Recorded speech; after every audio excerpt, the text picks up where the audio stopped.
กี่คนในห้องนี้อยากรู้ว่าเบาหวานความดันเกิดจากอย่างคือตอนนี้หลายๆท่านนั้นอาจยังบ่เข้าใจว่าความดันเบาหวานนั้นเกิดจากอย่างเนื่องมานั้นคือว่าความเครียดนั่นเองนะเพราะว่าตอนนี้หลายๆคนนั้นอาจจะมีความเครียดตั้งแต่เช้าจำค่ำหลายคนก็บอกว่าปล่อยวางบ่ได้ปล่อยวางบ่ได้ถ้าท่านใดที่ปล่อยวางบ่ได้เชื่อเหลือเกินว่าทุกท่านแน่นอนเนาะจะเป็นความดันจะเป็นโรคมะเร็งในอนาคตโดยที่เฮาบ่ฮู้โตจากโรคความเครียดนั่นเองถ้าท่านใดมีความเครียดหลายอยู่เนาะพยายามต้องออกไปออกกำลังกายพยายามต้องเคลื่อนไหวพยายามต้องเต้นพยายามต้องเปลี่ยนความคิด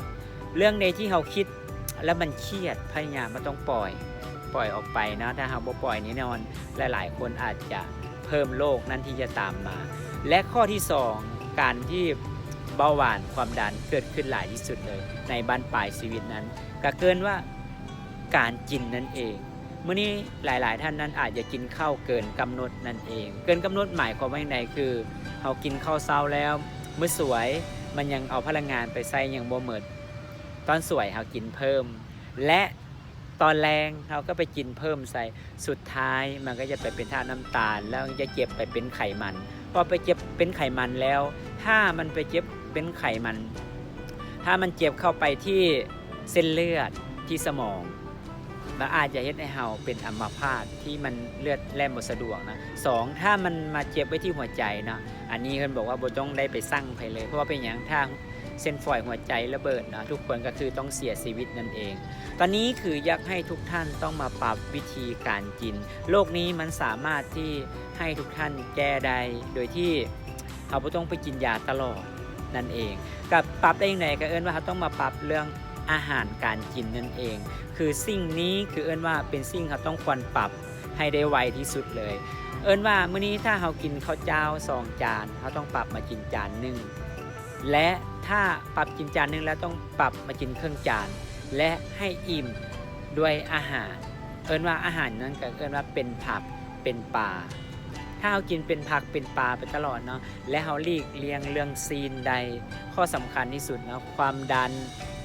เบาหวานอย่าเริ่มมาอยู่ปกตินั่นเองอันนี้เป็นสิ่งที่สำคัญคือข้าพเจ้าเองเป็นคนหนึ่งเนาะที่ได้เฮ็ดเกี่ยวกับเรื่องบำบัดมาและสามารถที่ให้หลายๆคนนั้นอาจจะท่านน้ำตาลมาอยู่ปกติความดันมาอยู่ปกติโดยที่หลายท่านนั้นอาจจะกินยาความดันมาได้อยู่ประมาณ3 ปีนั่นเอง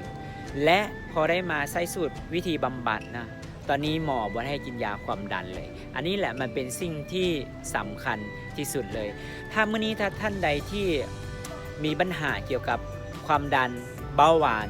อยู่ท่านจะแก้ได้อย่างไรนะมื้อนี้เฮามีวิธีแบบบำบัดให้แล้วก็มีวิธีแบบสิเฮ็ดได้อย่างใดที่บ่ต้องไปกินยาประจำการที่กินยาประจำมันเป็นสิ่งที่เฮ็ดให้เฮาเนาะอย่าก่อโรคเพิ่มมาอีกเฮาแก้โรคนี้มันจะตามโรคนี้มาเพราะเป็นอย่างมันจะไปทำลายมันจะไปช่วยเฮ็ดให้ไขหลังเฮานั้นทรุดโทรมและระบบตับเฮาก็เริ่มทรุดโทรมนั่นเองแต่มื้อนี้วิธีบำบัดนั้นมื้อนี้ท่านใดที่มีปัญหาเกี่ยวกับเลือดข้นเลือดเหนียวแล้วก็มีปัญหาเกี่ยวกับเบาหวานความดันอยู่แก้บ่ตกมื้อนี้การที่เราเป็นความดันนั้นมันก็จะเฮ็ดให้เราเลือดข้นเลือดเหนียวนั่นเองเลือดมันบ่แล่นเนาะพอเลือดข้นเลือดเหนียวแล้วมันแน่นอนเนาะคือว่าโรคนั้นมันจะขึ้นมาตามมาหาเราตลอดเลยแต่มื้อนี้เราต้องไปแก้เกี่ยวกับเฮ็ดให้เลือดบ่ข้นบ่เหนียวเฮ็ดให้เราแบบไขมันลงมาอยู่ปกติและวิธีนี้เฮ็ดได้อย่างไรมื้อนี้ข้าพเจ้าเองก็จะมีน้ำสมุนไพรนะมอริโกแบคน้ำดำผักอีหุ่มสารสกัดบักไม้รวม32ชนิดนั่นเองตัวนี้มันจะไปช่วยเกี่ยวกับเฮ็ดให้เลือดกระจายให้เลือดแล่นดีและก็ข้อสำคัญนั้นมันก็เฮ็ดให้เกี่ยวกับว่าไขมันถ้าไขมันเฮาบ่มีแล้วนะความดันมันก็จะบ่เกิดขึ้นนั่นเองนี่แหละมันเป็นสิ่งที่สำคัญและหัวใจหลักของทุกท่านถ้ามื้อนี้ถ้าท่านใดที่มีปัญหาเหล่านี้อยู่นะสามารถอินบ็อกซ์สอบถามได้เลยว่าสิ่งนี้มันสามารถที่แก้ได้โดยที่เขาใช้แบบวิธีบำบัดตอนที่แรกอย่าให้ได้กินเกี่ยวกับเรื่องสมุนไพรก่อนนะแล้วท่านปฏิบัติตามแล้วท่านอย่าบ่ได้กินท่านอย่าได้อยู่แบบปกติแล้วอย่าเป็นคนที่แบบแข็งแรงนั่นเองโดยที่เขาไม่ต้องกินยาตลอดนะแต่ตอนนี้คือสุขภาพดีบ่มีขาย ถ้าท่านอยากได้ต้องเบิ่งแยงเอาเอง